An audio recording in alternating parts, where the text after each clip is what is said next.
In this question they have told 2.5 liter of 1 molar NaOH solution is mixed with 3 liter of 0.5 molar NaOH solution. The molarity of the resulting solution is 0.73, 1.06 molar or 0.82 molar or 1.12 molar. So in this question basically we have to calculate the molarity of the new solutions.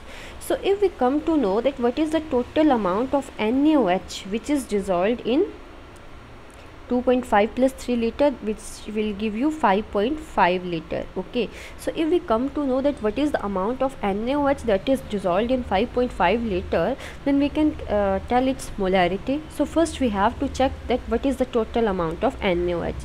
So we know molarity is mole per liter, that is volume, and for mole we know it is given mass divided by total mass, sorry, not total, it is molar mass, molar mass. Okay, that is our mole, and volume as it is. Okay, so for first solution whose molarity is 1 molar, we can calculate the given mass x. Molar mass of NaOH is 40 and the volume for the first solution is 2.5.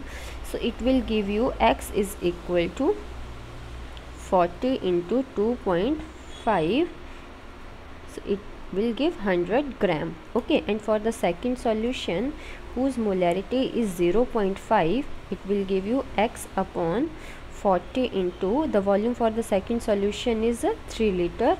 So it will give you x is equal to 60 gram. So total amount of NaOH now we can say it is 100 plus 60 gram, that is equal to 160 gram. So now we can calculate molarity is equal to given mass, which will come now 160 upon molar mass 40 into volume is now 5.5. So if you calculate this value, it will give you 0.73. That is the molarity of the new solution. So the correct option is our option A, 0.73.